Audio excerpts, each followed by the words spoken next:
জামায়াতে ইসলামীর আমির ডক্টর শফিকুর রহমানকে গ্রেফতার করেছে কাউন্টার টেরোরিজম ইউনিট। রাতে বারিধারা আবাসিক এলাকা থেকে গ্রেফতার করা হয় তাকে পুলিশের। হাটহাজারী থানায় দায়ের করা মামলায় গ্রেফতার দেখিয়ে দুপুরে তাকে আদালত। এর আগে শনিবার ভোর রাতে সাতকানিয়ায় নিজ বাড়ি থেকে আটক করা হয় তাকে। জামায়াতের ইসলাম এবং জামায়াতের আমির যে আছে তিনি গ্রেফতার হতে যাচ্ছে, কি কারণে? সেটি পক্ষে এই সরকারের আসলে ততটুকু শক্তি বা সামর্থ্য নেই বলে অনেকে মনে করছেন যে শেখ জামাতের আমির ডাক্তার শফিকুর রহমান চমৎকার কিছু বক্তব্য আনছেন। ঐক্যের কথা বলছেন, ধর্মীয় সম্প্রীতির কথা বলছেন, মানবাধিকারের কথা বলছেন, হিংসা হানাহানির বদলে একটি গণতান্ত্রিক সমাজ ব্যবস্থার কথা বলছেন। আসসালামু আলাইকুম সম্মানিত দর্শক শ্রোতা, আজকের এই ভিডিওটি অত্যন্ত গুরুত্বপূর্ণ। আজকের এই ভিডিওতে বিভিন্ন তথ্য রয়েছে, আপনারা শুনলে রীতিমতো অবাক হয়ে যাবেন। দর্শক শ্রোতা, আজকের এই ভিডিওতে অজানা রহস্যময় তথ্যগুলো জানলে আপনারা রীতিমতো অবাক হয়ে যাবেন।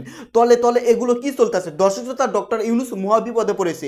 এইদিকে ছাত্রলীগ আওয়ামী লীগ কিন্তু যখন তখন বাংলাদেশ দখল করতে পারে। তো দর্শক শ্রোতা, বেশি কথা বাড়াবো না, আমরা সরাসরি মূল ভিডিওতে চলে যাব। ভিডিওতে যাওয়ার আগে ছোট্ট একটি রিকোয়েস্ট, যারা চ্যানেলে নতুন দর্শক আছেন তারা অবশ্যই চ্যানেলটাকে সাবস্ক্রাইব করবেন, আর যারা ইতিমধ্যে চ্যানেলটাকে সাবস্ক্রাইব করে ফেলেছেন আপনাদের সকলকে অসংখ্য ধন্যবাদ। তো বেশি কথা না বাড়িয়ে আমরা মূল ভিডিওতে চলে যাই। আপনারা মনোযোগ সহকারে ভিডিওটি সম্পূর্ণ দেখতে থাকুন। এখন জনগণের মধ্যে হয়ে গেছে কি যে সরকারের কথা আসলে মানুষ খুব বেশি বিশ্বাস করে না, সরকারে যেই থাকুক। আর ওই যে একটা কথা আছে, যে যায় লঙ্কা সেই হয়ে যায় রাবণ। এই দায়িত্বশীলতা চেয়ারগুলো মানে যখন আমরা বসি বা যারা বসেন সম্ভবত বিভিন্ন সময় বিভিন্ন চাপে তারা বিভিন্ন বক্তব্য দিয়ে বসেন, যেগুলো পরে দেখা গেছে যে একটার সাথে আরেকটার সমন্বয় নাই। গতকালকে আমরা বলছিলাম যে আমাদের সরকার থেকে আমরা শুনছিলাম যে শেখ হাসিনার বিরুদ্ধে ইন্টারপোলের কাছে রেড নোটিশ চলে গেছে। পরে দেখা গেল ইন্টারপোলের ওয়েবসাইটে এটা সম্পর্কে কোনো তথ্যই নাই। তো পরে আমাদের যিনি প্রসিকিউটর আছেন তিনি আবার বললেন যে এখানে নিয়ে তার বক্তব্যটা একটা বিভাজন হয়ে গেল, পরে এটা নিয়ে একটা নাড়াচাড়া পড়লো। যাই হোক, দিন শেষে এই মুহূর্তে আপনার নতুন একটা অবস্থান তৈরি হচ্ছে। শেখ হাসিনার চ্যাপ্টার 2 শুরু হয়ে গেল আনুষ্ঠানিকভাবে। চ্যাপ্টার 2 এই কারণে বললাম যে চ্যাপ্টার 1 ছিল তার পতন এবং ভারতে পলায়ন। দীর্ঘ সময় ধরে তিনি দেশে ফিরবেন, তাকে ফেরানো হবে, তার শাস্তি নিশ্চিত করা হবে, এই ধরনের বক্তব্য দিলেও প্রকৃতপক্ষে এই সরকারের আসলে ততটুকু শক্তি বা সামর্থ্য নেই বলে অনেকে মনে করছেন যে শেখ হাসিনাকে দেশে ফিরিয়ে আনে বিচার করবেন। আর এই বিচার এটা কোনো ইনস্ট্যান্ট বিচার ইস্যু না, এটা একটা লম্বাচড়া বিচারিক প্রক্রিয়া। তো যাই হোক, ভারতে যে নির্বিঘ্নে তিনি জীবন কাটাচ্ছিলেন, সরকারের উপদেষ্টা থেকে শুরু করে অনেকে বলছিলেন তিনি ভারতে বসে বসে ষড়যন্ত্র করছেন, আবার তার যে ফোন আলাপগুলো ভাইরাল হচ্ছে বা লিক করা হচ্ছে, যেভাবে হোক সেখানেও নানান ধরনের বক্তব্য আসছে। এই যখন অবস্থা, তখন চ্যাপ্টার 2 তাকে বাংলাদেশে ফেরত আনার আনুষ্ঠানিক প্রক্রিয়া আজকে আমরা দেখলাম যে শুরু হয়েছে বা সরকারের পক্ষ থেকে দাবি করা হয়েছে। সাবেক প্রধানমন্ত্রী শেখ হাসিনাকে দেশে ফেরাতে ভারতকে চিঠি পাঠানো হয়েছে বলে জানিয়েছেন পররাষ্ট্র উপদেষ্টা মোহাম্মদ তৌহিদ হোসেন। আজকে তিনি কয়েক ঘন্টা আগে এই তথ্যটা আপনারা জানিয়েছেন। তিনি বলছেন যে শেখ হাসিনাকে বিচারের ব্যবস্থার মুখোমুখি করতে ভারতের কাছে তাকে ফেরত চাওয়া হয়েছে। আর এই উদ্যোগটা নিয়েছে কে? পররাষ্ট্র মন্ত্রণালয়। এই সংক্রান্ত বিষয়ে ইতিমধ্যে ভারত সরকারকে নোট ভার্বাল দিয়েছে বাংলাদেশ সরকার। বলা হচ্ছে যে আপনার শেখ হাসিনাকে ফেরানোর বিষয়ে অন্তর্বর্তী সরকারের স্বরাষ্ট্র উপদেষ্টা যিনি আছেন লেফটেন্যান্ট জেনারেল অবসরপ্রাপ্ত জাহাঙ্গীর আলম চৌধুরী খুব মজা করে কথা বলেন। বলে আপনাকে হালায় হালায় বলছে কিনা আমার খেয়াল নেই, বাট এরকমই আপনারা তো দেখছিনি, পুরান ঢাকার লোক মনে হয়, খুব মজা করে কথা বলেন। তবে স্বরাষ্ট্র কি বলা হয় যে উপদেষ্টার যে জায়গাটা, সেখানে মনে হয়েছিল আরেকটু শক্তিশালী একটা মানুষ, আরেকটু রিজার্ভ ক্যারেক্টার, কারণ ওনার হাতে অনেকগুলো ডিপার্টমেন্ট আছে, অনেক বড় বড় সেক্টরগুলোকে আসলে সামলাইতে হয়। তবে আমার কাছে মনে হয় তিনি অনেকটা ফানি ক্যারেক্টার, প্লাস হচ্ছে খুবই আন্তরিক এবং মিশুক আর কি, থাকে না যে আরে আমরাই তো এই টাইপের আর কি। আচ্ছা যাই হোক, তো তিনি বলছেন যে শেখ হাসিনাকে ফেরাতে ভারতের সাথে যোগাযোগের জন্য প্রয়োজনীয় যে উদ্যোগ সেটা নিতে পররাষ্ট্র মন্ত্রণালয়কে চিঠি দিয়েছিল স্বরাষ্ট্র মন্ত্রণালয়। তো স্বরাষ্ট্র মন্ত্রণালয়ের চিঠি পেয়ে পররাষ্ট্র মন্ত্রণালয় ভারতকে চিঠি পাঠিয়েছে। এখন শেখ হাসিনাকে কিভাবে ফেরানো হবে? ভারত এবং বাংলাদেশের মধ্যে বন্দি প্রত্যর্পণ নামক একটা চুক্তি আছে, সেই চুক্তি অনুযায়ী তাকে ফেরানো হবে। ভারতের সাথে 2013 সাল থেকে এই প্রত্যর্পণযোগ্য অপরাধের মামলায় অভিযুক্ত ফেরারি আসামি বা বন্দীদের একে অপরের কাছে হস্তান্তরের জন্য একটি চুক্তি রয়েছে। এখন প্রশ্ন হচ্ছে, ভারত সরকারের কাছে শেখ হাসিনা কি ফেরারি আসামি বা বন্দী? ভারত সরকার তাকে বিশেষ ভিসা দিয়া তারা কিন্তু সেখানে তাকে থাকার ব্যবস্থা করে দিয়েছে। এখন বাংলাদেশ সরকারের সাথে ডক্টর ইউনূসের যে সম্পর্ক বা বাংলাদেশ নিয়ে বিজেপির যে মেন্টালিটি, আবার শেখ হাসিনাকে নিয়ে ভারতের প্রত্যেকটা রাজনৈতিক দলের যে মেন্টালিটি, সবার কিন্তু পজিটিভ। আপনি প্রত্যেকে দেখবেন বাংলাদেশ সম্পর্কে তাদের নানান বক্তব্য থাকলেও শেখ হাসিনা ইস্যুতে তারা মনে করে বাংলাদেশের ক্ষমতায় যদি আওয়ামী লীগ থাকে বা শেখ হাসিনা থাকে তাহলে ভারত কিছুটা পজিটিভ। ইভেন এই সরকারকে হয়তো আনুষ্ঠানিকভাবে স্বীকৃতি দিলেও কূটনৈতিকভাবে, পররাষ্ট্রনীতিভাবে, রাষ্ট্র টু রাষ্ট্রের প্রধান হিসাবে, প্রতিবেশী দেশ হিসাবে আসলে আমরা এখন পর্যন্ত কোনো রকম অ্যাক্টিভিটিস দেখছি না যে মোদি ডক্টর ইউনূসের সাক্ষাৎই দিচ্ছেন না, দেখাই দিচ্ছেন না। ডক্টর ইউনূস চেষ্টা করছেন তার সরকারের মাধ্যমে। তো এখন শেখ হাসিনাকে কি ভারত আদৌ ফেরত দেবে নাকি দেবে না, কমেন্টে জানাতে পারেন। তবে ওনার চ্যাপ্টার 2 শুরু হলো, দেখা যাক ইউনূস সরকার কি ইতিহাস তৈরি করেন, শেখ হাসিনাকে ফেরত আনতে পারেন নাকি ব্যর্থতার ইতিহাস তৈরি করেন, যে ভাই পরবর্তী সময় মানুষ বলবে যে আরে আপনি মিয়া কি করে গেছেন জানি না, আপনার যে কতটুকু দৌড় বিশ্ববিখ্যাত নোবেল। দর্শক বন্ধুরা, ব্রেকিং নিউজ, সেটি হচ্ছে আপনার জামায়াতের ইসলাম এবং জামায়াতের আমির যে আছে তিনি গ্রেফতার হতে যাচ্ছে। কি কারণে? সেটি হচ্ছে, অনেকেই আপনারা জানেন যে কুমিল্লাতে একজন মুক্তিযোদ্ধাকে জুতার মালা পরিয়ে তাকে কিভাবে অপমান করা হয়। এই ঘটনা যখন নাকি ভাইরাল হয়, আমাদের অন্তর্বর্তীকালে সরকার অবশেষে একটা ভালো পদক্ষেপ নিছে। হ্যাঁ, সেই পদক্ষেপটা আপনার বাস্তবায়ন তখনই হবে যখন নাকি সেই কথা কাজের সাথে মিল রাখবে। আসুন একটা ভিডিও দেখি, তারপর বাকি কথা বলছি। কুমিল্লায় লাঞ্ছনার জন্য জামায়াত শিবিরের কর্মীদের দায়ী করেছেন মুক্তিযোদ্ধা আব্দুল হাই কানু। এদিকে মুক্তিযোদ্ধাকে হেনস্থার ঘটনায় তীব্র নিন্দা জানিয়েছেন প্রধান উপদেষ্টা ডক্টর মোহাম্মদ ইউনূস। ঘটনার সঙ্গে জড়িতদের দ্রুত গ্রেফতার করার নির্দেশ দেন তিনি।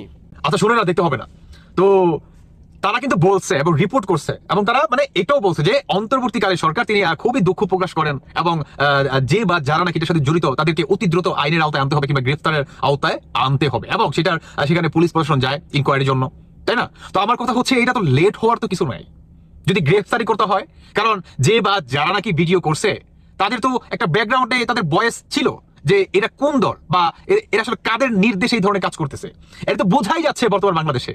আরে ভাই, জামায়াত ইসলামের কাজ এটার জন্য কি আপনাকে সাইন্টিস্ট হতে হবে, বিজ্ঞান হতে হবে, আপনাকে বুদ্ধিজীবী হতে হবে না তো। সহজ সিম্পল একটা বিষয়, এগুলা বর্তমান এরাই হচ্ছে ঘটাচ্ছে। কেন আপনার 2 দিন আগে একটা ভিডিও দেখায় নাই যে আপনার জামায়াত ইসলাম আর হচ্ছে বিএনপির আপনার এই যে কি বলে এই যে গাইবান্ধায় না কোথায় যেন, হ্যাঁ গাইবান্ধায় কি একটা আপনার চাঁদাবাজি নিয়ে হট্টগোল, দুই পক্ষের ভিতরে কি মনে করেন সংঘর্ষ, দেখেন নাই? তো এই ঘটনা এরাই ঘটাচ্ছে। তো আমার কথা হচ্ছে ডক্টর ইউনূস, আপনি বললেন যে আপনি এদেরকে গ্রেফতারের আওতায় আনবেন, কারণ বাংলাদেশের 1971 সালকে এরা বিশ্বাস করে না। কে বিশ্বাস করে না? কে বিশ্বাস করে না? এই জামায়াতে ইসলাম বিশ্বাস করে না। বিএনপি কিন্তু ভাই স্বাধীনতার পক্ষে, কেমন? বিএনপি কিন্তু স্বাধীনতার পক্ষে, তো বিশ্বাস করে না কেন? জামায়াত ইসলাম, জামাত শিবির এরা হচ্ছে স্বাধীনতা বিরোধী, এরা স্বাধীনতা বিশ্বাস করে না। 1971 সালকে তারা স্বাধীনতা বলে তারা মেনে নেয় না। তো এই ঘটনা কারা ঘটাচ্ছে? সমীকরণ মিলে গেল, জামায়াত ইসলামের কাজ। এখন আসুন আপনাদেরকে সর্বশেষ আমি একটা ফুটেজ দেখাই, দেখেন ছবিটা দেখেন। সাংবাদিক ইলিয়াস ভাই তিনি বললেন কি যে আপনার আওয়ামী লীগ হোক কিংবা মসজিদের ইমাম হোক, সে যেই হোক না কেন তাকে গলায় জুতার মালা দিছে, এটা নিয়ে তো বাড়াবাড়ি করার কি আছে? তো আমার কথা হচ্ছে সেই আওয়ামী লীগ হয়েছে, হ্যাঁ, এখন মসজিদের ইমামও যদি হয়ে থাকে, মানে কি তিনি মিন করতে যাচ্ছে একজন আওয়ামী লীগ যদি মসজিদের ইমামও হয় তাও তাকে জুতার মালা দিয়ে এভাবে স্বাগতম জানাতে হবে, এটা তো বাড়াবাড়ির তো কিছু নাই।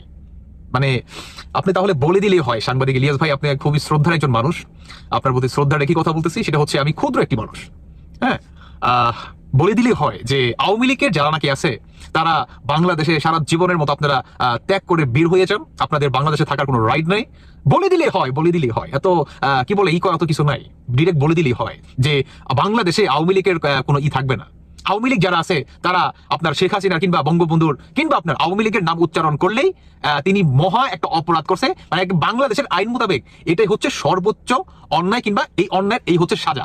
বলে দিলেই হয়, এই আইনটা পাশ করলেই তো হয়, এত মানে কানামাসি খেলার কি আছে বলেন? বলে দিলেই হয়, কারণ আপনার মতো একজন মানুষের কাছে অন্তত এগুলো আশা করা যায় না। এখন একটা কথা বলতে হয়, মানে আমি অনুমান করতেছি, ক্ষুদ্র একটা মানুষ আমি অনুমান করতেছি, সেটা হচ্ছে যে আপনি বিএনপি কে পছন্দ করেন না, মানে আপনি বিএনপি করেন না, হ্যাঁ করেন না, কিন্তু আপনার জামায়াতের আমিরকে খুব পছন্দ, খুবই পছন্দ। তার মানে কি সে মুক্তিযোদ্ধাই হোক কিংবা সে আপনার কি বলে মসজিদের ইমামও হোক না কেন, যদি সেই আওয়ামী লীগ করে, মানে মসজিদের ইমামও যদি সেই আওয়ামী লীগকে পছন্দ করে কিংবা ভালোবাসে, তাকেও জুতার মালা এভাবে দিতে হবে। এটা নিয়ে তো বাড়াবাড়ি করার কি আছে? মানে তিনি এটা বোঝাতে চাচ্ছেন স্পষ্ট। তাহলে তার কথার প্রতিটি মিনিং কি জামায়াতের ইসলামের মতো নয়? আমার প্রশ্ন, দর্শক বন্ধুরা, আমি এই বিচারের দায়ভারটা আমি আপনাদের উপর রাখলাম। তাহলে সাংবাদিক ইলিয়াস ভাই, আপনি ডিরেক্ট বলে দিলেই তো হয় যে আওয়ামী লীগ বাংলাদেশে থাকার যোগ্যতা রাখে না কিংবা বাংলাদেশে তারা থাকতে পারবে না, এভাবে বলে দিলেই তো হয়, বলে দিলেই হয়। এত কাহিনী করার তো কিছু নেই, আছে কি? কারণ আপনারা 1971 সালকে আপনারা অস্বীকার করেন, আওয়ামী লীগের আপনার আওয়ামী লীগের হাত ধরে যে স্বাধীনতা আসছে, কে লীগের নেতৃত্বে আপনার স্বাধীনতা আসছে, সেটাকে আপনারা অস্বীকার করেন দূরের কথা, আপনারা তো স্বাধীনতা বিশ্বাসই করেন না, অস্বীকার করবেন দূরের কথা। আমিও বলতেছি দর্শক বন্ধুরা, আসলে আমি আর কিছু বলতে চাচ্ছি না, বাকিটা আপনাদের ব্যক্তিগত মতামত অবশ্যই জানিয়ে যাবে। তবে হ্যাঁ, আমি আরেকটা কথা বলতেছি আপনাদেরকে, আপনি কিন্তু শুনছেন ফার্স্টে যে আপনার কি একটা নিউজ করছে এই ঘটনার সাথে যে বা যারা জড়িত তাদেরকে অতি দ্রুত গ্রেফতারের আওতায় আনতে হবে। ছোট্ট একটা দেশ, এত ভাব কিসের আবার? শফিকুর রহমান বলছেন। দর্শক, জামাতের আমির ডাক্তার শফিকুর রহমান চমৎকার কিছু বক্তব্য আনছেন, ঐক্যের কথা বলছেন, ধর্মীয় সম্প্রীতির কথা বলছেন, মানবাধিকারের কথা বলছেন, হিংসা হানাহানির বদলে একটি গণতান্ত্রিক সমাজ ব্যবস্থার কথা বলছেন। এটা খুবই মানে আশান্বিত করছে অনেককেই, অন্তত পশ্চিমা এবং ভারতকে আশ্বস্ত করছে যে নামের জামাতে ইসলামী হলেও তারা গণতন্ত্রের রাজনীতির কথা বলছে, নারীর অধিকারের কথা বলছে, নারী শিক্ষার কথা বলছে, এবং যা যা গণতান্ত্রিক দলগুলো যে সমস্ত অধিকারগুলো নিয়ে লড়াই করে সেই অধিকারের কথা বলছেন সম্প্রতি খুব জোরে সোরে। এবং একই সঙ্গে দেখেন আজকে যে শিরোনামটা প্রথম আলোর, যে ছোট্ট একটা দেশ এত ভাব কিসের। আসলে মানে আওয়ামী লীগ আমলে এই যে স্বাধীনতা, মুক্তিযোদ্ধা বনাম রাজাকার, এইভাবে যে বিভক্ত সমস্ত প্রতিপক্ষকে রাজাকার পাকিস্তান এই সমস্ত তকমা দেয়া, মানে এক ধরনের বিষাক্ত নীল বিষ ছড়ায় যাচ্ছিল এবং হয়েছিল তাই বহু মানুষ ভিকটিম। অথচ যাদেরকে ভিকটিম করছে তারাই ছিল সংখ্যাগরিষ্ঠ।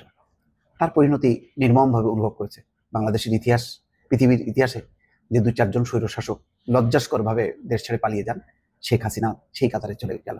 এই হচ্ছে সম্মান। যে সম্মানিত মানুষ ডক্টর ইউনূসকে অসম্মানিত করতে চেয়েছিল, সে নিজেই চরমভাবে মানে অসম্মানিত হয়ে দেশ থেকে তাকে পালাতে হলো। সবচেয়ে বড় কথা হলো পালাতে হলো তাকে। এই মানে বাংলাদেশের রাজনীতির ইতিহাসে যদি কেউ পালিয়ে যায়, পালিয়ে বিদেশ চলে গিয়েছিল জীবন রক্ষার জন্য, যার নামটা আসবে সবার উপরে থাকবে শেখ হাসিনা। যাই হোক, দেশে কোনো অশান্তি হলে সবাইকে তা ভোগ করতে হবে বলে মন্তব্য করেছেন জামাত ইসলামীর আমির ডাক্তার শফিকুর রহমান। তিনি বলছেন, আমরা সাফ বলেছি, আমরা মেজরিটি মাইনরিটি মানি না, অর্থাৎ সংখ্যালঘু এই সমস্ত মানি না। এদেশের যারা নাগরিক তারা সবাই সমমর্যাদাবান গর্বিত নাগরিক। ছোট্ট একটা দেশ, এত ভাগ কিসের? জাতীয় স্বার্থে আমরা সবাই এক, কারণ দেশ বাঁচলে আমিও বাঁচবো, সবাই বাঁচবে। অশান্তি হলে সবাইকে তা ভোগ করতে হবে। আমরা একটা শান্তিপূর্ণ মানবিক বাংলাদেশ গড়তে চাই। খুব গুরুত্বপূর্ণ কথা। শনিবার রাতে সিলেট নগরের জিন্দাবাজার এলাকায় একটি অভিজাত রেস্তোরাঁ মিলনায়তনে অনুষ্ঠিত এক মত বিনিময় সভায় প্রধান অতিথির বক্তব্যে ডাক্তার শফিকুর রহমান এই কথা বলেন। বাংলাদেশ হিন্দু, বৌদ্ধ, খ্রিস্টান ঐক্য পরিষদের নেতাদের সাথে এই মত বিনিময় সভার আয়োজন করে সিলেট মহানগর জামাত। বিগত সরকারের আমলে জামাত ইসলামী সবচেয়ে বেশি নির্যাতিত হয়েছে উল্লেখ করে শফিকুর রহমান বলেন, বিগত 13 বছরে আমাদের অফিস সিলগালা ছিল। আমাদের দলকে নির্বাচন কমিশন থেকে দূরে সরিয়ে রাখা হয়েছে, আমাদের প্রতীক ও নিবন্ধন কেড়ে নেওয়া হয়েছে, শেষ পর্যন্ত নিষিদ্ধ করা হয়েছে। সেই চাপ আর কোনো দল পায়নি।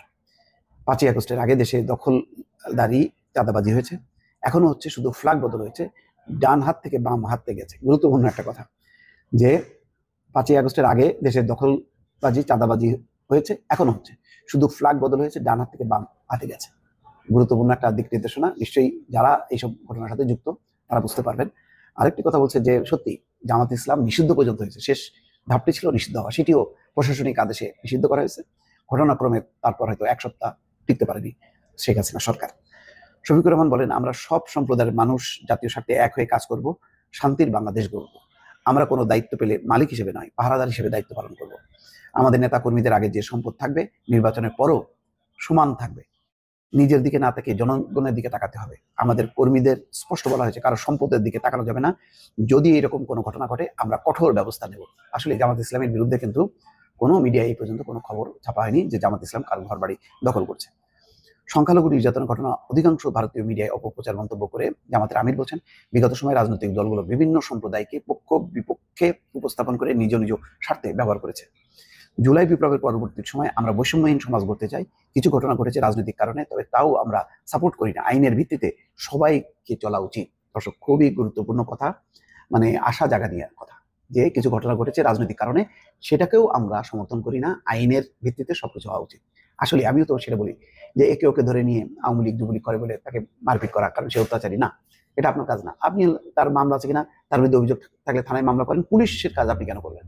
সম্মানিত দর্শক, আপনারা বিস্তারিত ভিডিওতে দেখতে পারলেন চাঞ্চল্যকর তথ্য, বর্তমান দেশে অবস্থা। দর্শক শ্রোতা, ডক্টর ইউনূস মহাবিপদে পড়েছে তার ক্ষমতা নিয়ে, কারণ শেখ হাসিনা যখন তখন বাংলাদেশ দখল করতে পারে।